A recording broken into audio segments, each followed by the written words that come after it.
the master, step in time, the maestro. He is the doyen of American professors by a distance. Professor Richard Wolff, far too long, Professor, since we saw you last, but what an auspicious occasion. On the brink of the Alaska summit, how do you think it's going to go? Well, I think I agree with the people that you've been polling that you show across the screen that I'm watching here. I don't think it'll end the war. I don't see anything that has happened over the last year or two that changes the impasse that seems to exist.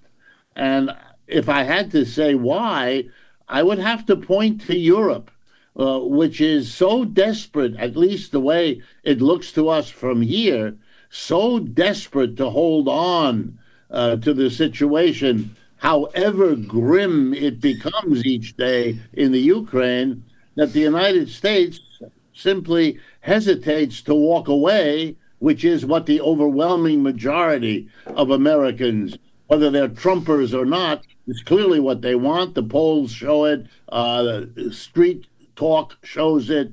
Nobody wants this war to continue except our military procurement people, and there's simply not enough to overcome the horror that people feel about this endless war, which they've never understood in terms of an American objective, pouring all that money and all those weapons into this endless hole that seems to be nothing but a losing army. However slowly it loses, the loss is clear.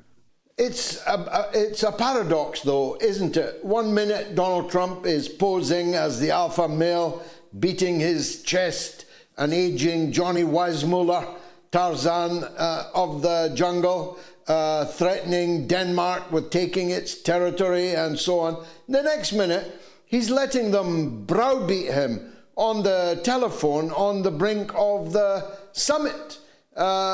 Who's in charge? Trump or the Chihuahuas? Look, I think you've put your finger on it, George. Mr. Trump is trying to stay in power. He has, by his own admission, he was the right man at the right moment to be able to weld together a very heterogeneous coalition. And let me take a moment to explain it. His first obligation is to take care of the largest corporations and the richest people in this country. No one should ever forget that.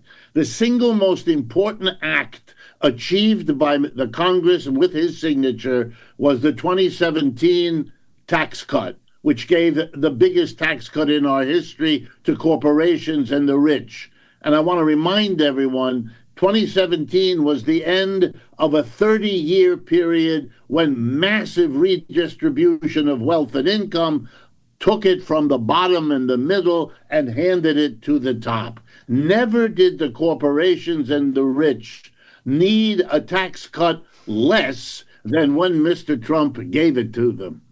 But it had one hook in it.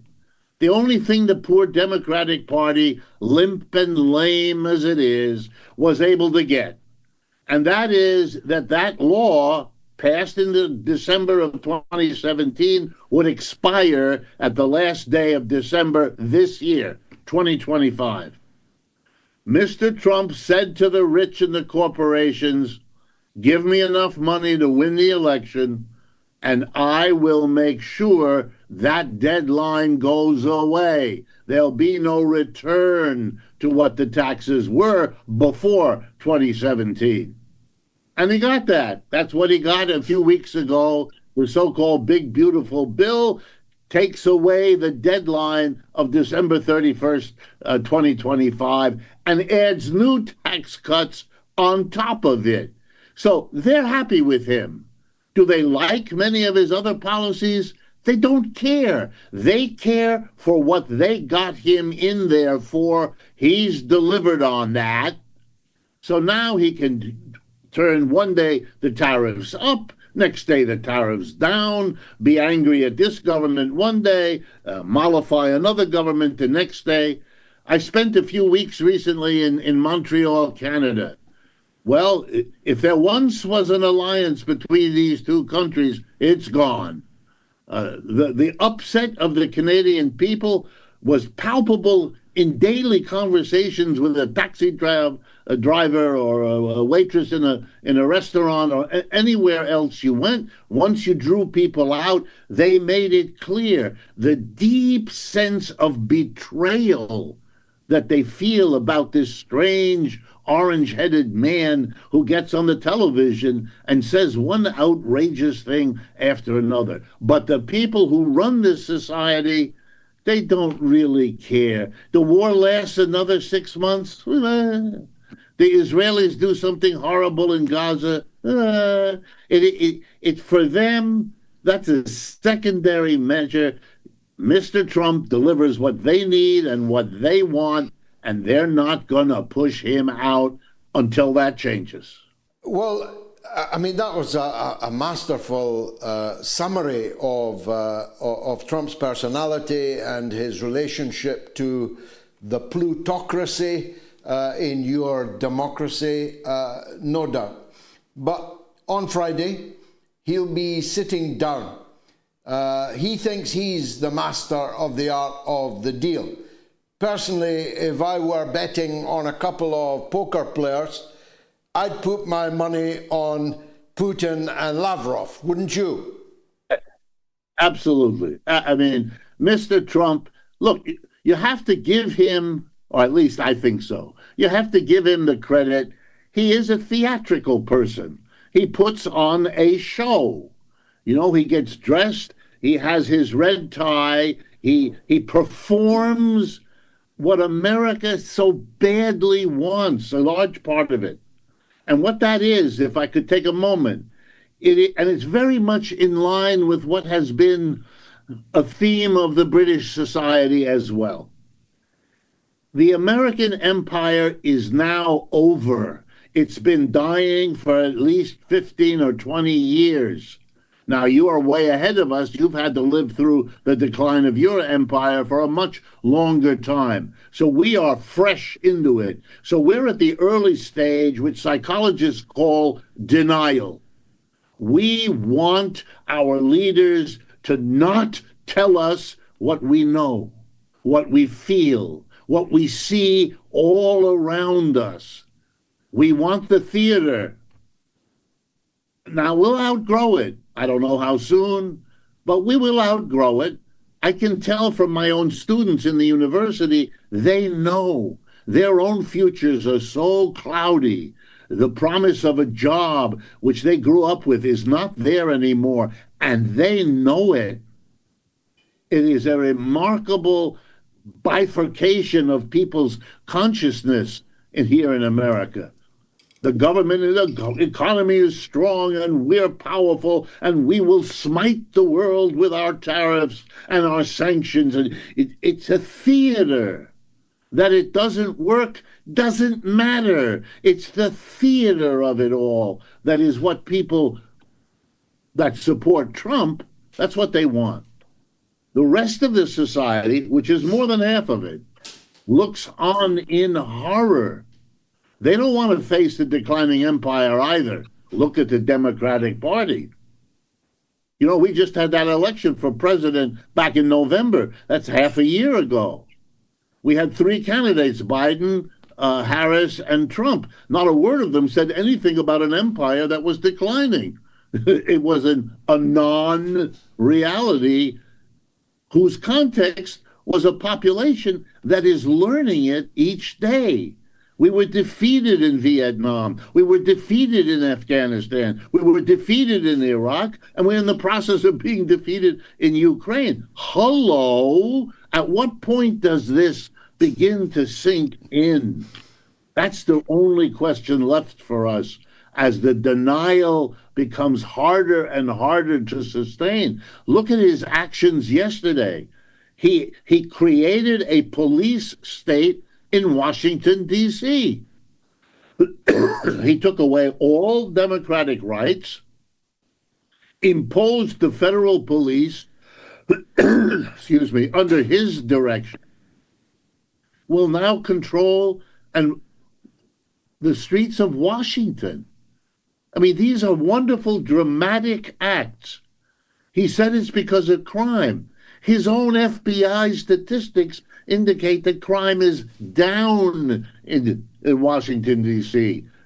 Violent crime is at the lowest level in 30 years. Those are not my numbers. Those are the official government numbers. It makes no difference. The reality is irrelevant. The theater is the thing. If I were better at Shakespeare, I'd quote Hamlet. Kabuki theatre, not Shakespearean, I fear. But finally, Professor, the whole theatre performance is going to come to a crashing end on Friday if no result emerges. What's Trump going to say? More importantly, what's he going to do if Putin simply will not bend the knee to Zelensky's gang?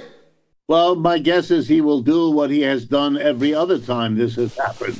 And that's now quite a few times since Russia entered Ukraine in February of 2022. And that is, he will perform an act of bravado. Which one? I'm sure he has a list that have been prepared by his advisors of what theatric to perform.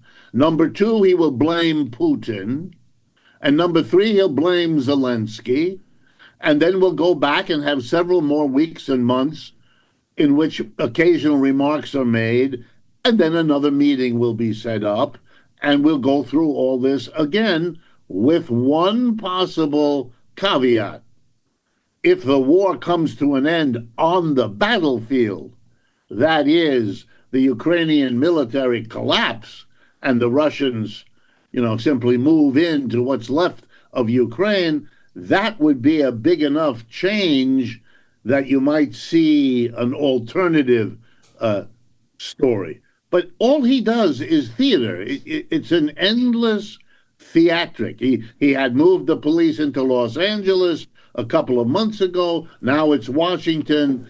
He has told the winner of the Democratic primary for mayor in New York, who normally goes on to be the mayor, that he may not allow him to take office, even though he won by a big majority. Why? He's a young man, he is a socialist, and he's a Muslim. For Mr. Trump, he has to perform the negation of all of that.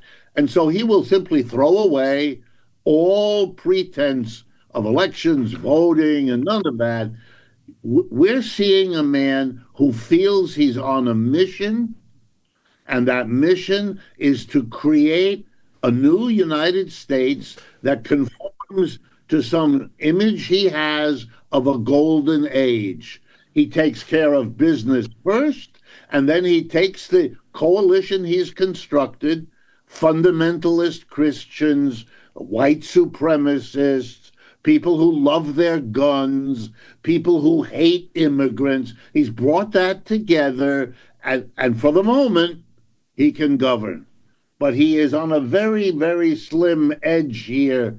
And one major mistake, for example, being caught doing with Mr. Jeffrey Epstein what everyone believes he did, that will be the end.